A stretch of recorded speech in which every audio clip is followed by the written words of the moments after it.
All right. Thank God we're here. You're welcome. I'll begin like I'm beginning. We were cut off with a live one. We'll do a recorded one. Thank you for joining us. For those who watch us online and those who are physical, you are all welcome with us physically. I was mentioning that we need to begin to give our mind to coming together, to be together and worship God in the same space. Because notice these network, internet things, they fail us. We have got people who are watching from their homes. Now they're complaining that we're not online. That's why we say, come here, closer. The message today we want to set across, even when we have been interrupted. Let's now see as we record, we give it.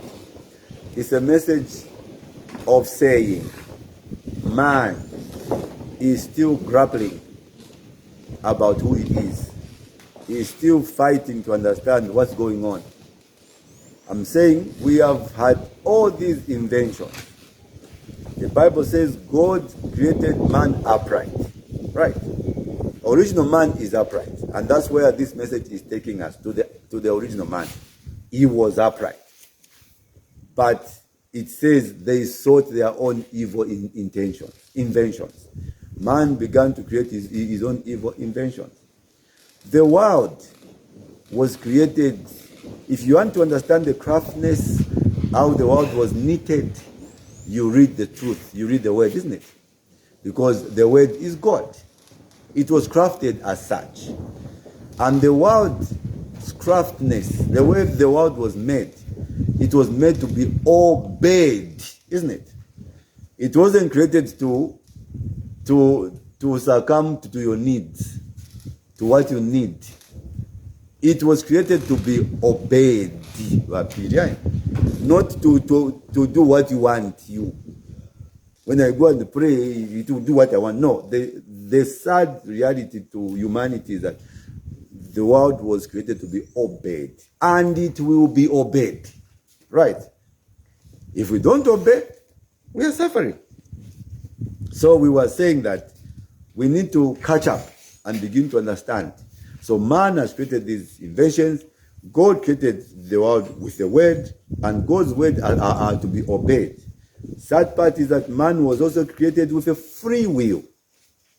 So he thinks he's got freedom also to get what he wants.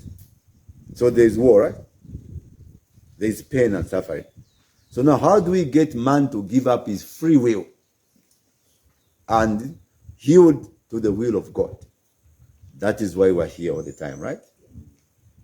And the scripture says, after seeing that we have messed up, of course we have created a society which, if you indulge in it, it will give you temporary joy and happiness. You go and be under the pool, lying down by the poolside.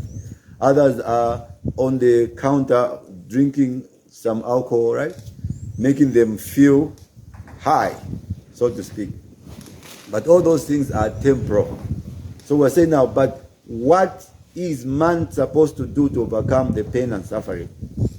Is to go back to the laws of God, not to follow his inventions.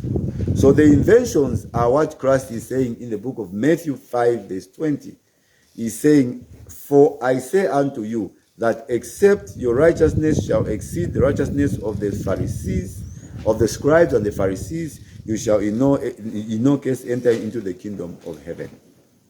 The scribes we mentioned were the lawyers, the writers, the inventors, right?